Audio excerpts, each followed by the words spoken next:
A good Erev Shabbos to everyone. Parshas Boy, Erev Yud Shevat, in the sense that this coming Wednesday is Yud Shevat. The preparations for Yud Shevat consist of getting an Aliyah de Shabbos. Every Lubavitcher Chasid should endeavor to do so. Shachris by Mincha. And then on the day of Yud Shevat itself, to light a Neir for the Frierdiker Rebbe's Neshama. It's his Yortzeit. To learn Mishnayos, to participate in a Fabrengen, to talk to the family and others about his Avas Yisrael. These things that Rebbe instructed in this letter for the first Yud Shevat Yortzeit 1951. When talking about the Frierdiker Rebbe wrote Maamarim like all the other Rabbeim. But his Maamarim, his Hasidic discourses, are a little different than the rest.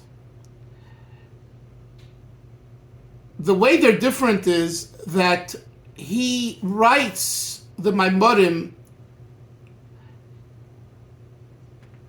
many times, not always, in a way that he takes into consideration who his audience is. Now, this doesn't contradict the concept that a Maimer is Divrei Elikim Chayim, it's words of the living God, meaning that it's the way God, HaKadosh Baruch Hu, communicates through the tzaddik's mouth what needs to be heard and said at the time of the Maimer. That's the basic belief that Chabad Chasidus teaches what a Maimer is. It's not just a good dissertation, prepared well with footnotes, researched well, spoken well, delivered well. The core of a Maimer is Elikus, divinity, godliness, Heiligkeit, holiness, Kedusha. And whenever a Rebbe, Chabad Rebbe, said a Maimer Chassidus, there was an energy of godliness vis-a-vis the Maimer that came into the world. And there are stories upon stories of how Chassidim, throughout the 200 plus year of Chabad Chasidus, were helped through the Maimer Chassidus because things that were said then were experienced in different people's lives who participated in the Maimer. And I'll even go a step further. Those that learned the Maimer after it was published, whether it was Biksav and handwritten by the Rabbeim and the copyists, the particular Hasidim that rewrote the Maamarim, and then later when it was published, when we had the publishing press, and etc. But the Frierdiker Rebbe, in addition to all of that, chose such Maamarim where that concept of Elikus, of divinity, will it be experienced by those readers and learners and listeners. He also incorporated into that a theme and a way of saying the Maimer that related to the people. So, for example, if you look into the Maamarim of 1931 that he said in Lithuania, Rakshik, okay? There's a Maimer, Nasa no Aliyah Sir Ktana, which I happen to be teaching now, and it's on YouTube. I've been putting it on. I encourage you to listen to it, to learn it. And he so identifies with the culture Irakshik. And we have the sichos that he said, the talks that he gave to the various yeshiva students, and even girls students and others, and Tiferes Bachurim students, people who were working all day or were in college, and they came at night to learn. He spoke to them too, those 9 days that he was in Rakshik. And you look back at the Maimer that he said, particularly the fourth and last Maimer, Nasa no Aliyah Sir Ktana, you see that he's talking about the four items that the Zohar HaKadosh says are Tikkun D'Shchunta, they correct the Shechina, which is the Isha Shanama says, Nasa no Aliyah Sir Ktana, let's make it a room with its own wall and its own place, and put in there, put over there a mita, a bed, a shulchan, a table, kisei, a chair, and menorah, candelabra, four items. And the Zohar HaKadosh says this refers to Arvis, Shachris, and Shachris, and basically Ma'ariv and the avoid of Krishma Shalamita, and then the three others are Shachris, Tzukah de Zimbra, Birchas Krishma, and Shmoneh Esrei. And the Rebbe explains this at length, and the way he articulates and explains it, you feel like he's talking to people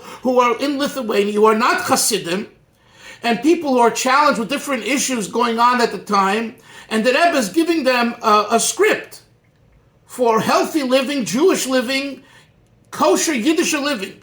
Not even not Hasidic living necessarily, because he talks about the basics of davening with a minyan, dealing with the Yetzer Hara, dealing with the Nefesh HaBamis. But of course, in the language of Chasidus, he talks about what the Nefesh HaBamis is and what the Nefesh Elikis is, and the inner makings of each, and talks about the Chakika Mepnim, Chakika B'chutz. In other words, the outer refinement of the Nefesh HaBamis, the inner refinement. So it's Chasidus. It's not Musar. Any mimer of a Chabad Rebbe is Chasidus, not Musar. But nevertheless, it incorporates the situation at hand. And therefore, as we go to the yahrzeit of the Frierdiker Rebbe, I want to humbly suggest to everyone, whether one is a big Lubavitcher Chassid, a small Lubavitcher Chassid, no Chassid at all, a Litvischer, a Svardischer, a Polischer, a Hungarischer, makes no difference, to start learning these Maamarim of the previous Rebbe. I came into shul here in Borough Park a few years ago, and I saw two Bobovers Hasidim sitting and learning with a koch, with a passion, the Frierdiker Rebbe's Chasidus, and I took a closer look, and I saw it was the Maamarim of the Frierdiker Rebbe, a Maamar of the Frierdiker Rebbe, and I asked him, like, what, my high? So they said, we love the Frierdiker Rebbe's Maamarim. And it hit me that this is something that many other Chassidim relate to, in a way, if I may say so, better than many of the other Maamarim of the other Rabbeim. This is another discussion, why that is, how that is, when that is, but it's a matbeya hamaleches, it flows. When you talk about psychological issues and behavioral issues, issues, for example, the Frierdiker Rebbe says here, this Maimon Nasa No, when he talks about the shulchan that she made for the Ish Kaddish, for the holy person that was passed by, and she made a room for him. So the Rebbe says there, you could tell a person's life from sein Tisch. Now that expression you're not going to find in any of the other Rabbeim's Maamarim, including our Rebbe's.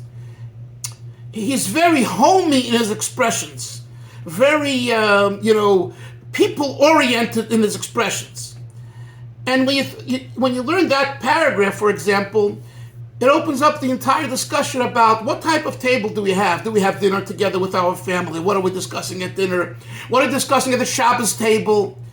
It lends itself for conversation, and it's Chasidus. Because to truly appreciate it, you need to learn the rest of the paragraph, not just that one line. So, was for a tish do you have? What type of table do you have? If you really want to get the entire understanding, you need to learn from what's before and what's after, which is the Maimer. So I think if we could make a achlata this coming Shevat, give the Frierdiker Rebbe a present, I'm sure all the Rabbeim, including our Rebbe, will be very happy if we add a Seder, whether it be once a week, twice a week, every day, 10 minutes, 15 minutes, a half hour, whatever you could do. And again, I've been teaching these Maamarim for 4 years, and they're online, a lot of the Maamarim, so you could follow along, and they should help the Take, the Kitzur, the Sheikh Na'afa, the Bala Yartz, the Bala Ilula, the Frierdiker Rebbe, the Yitzchak Ben, the Shalom Dov Ben, Shalom Haman Aliyah, and be zeichet to be together with us, Bepias Mashiach Tzedkeinu, Bekarav Mamish, Good Shabbos, and L'chaim U'Levrocha.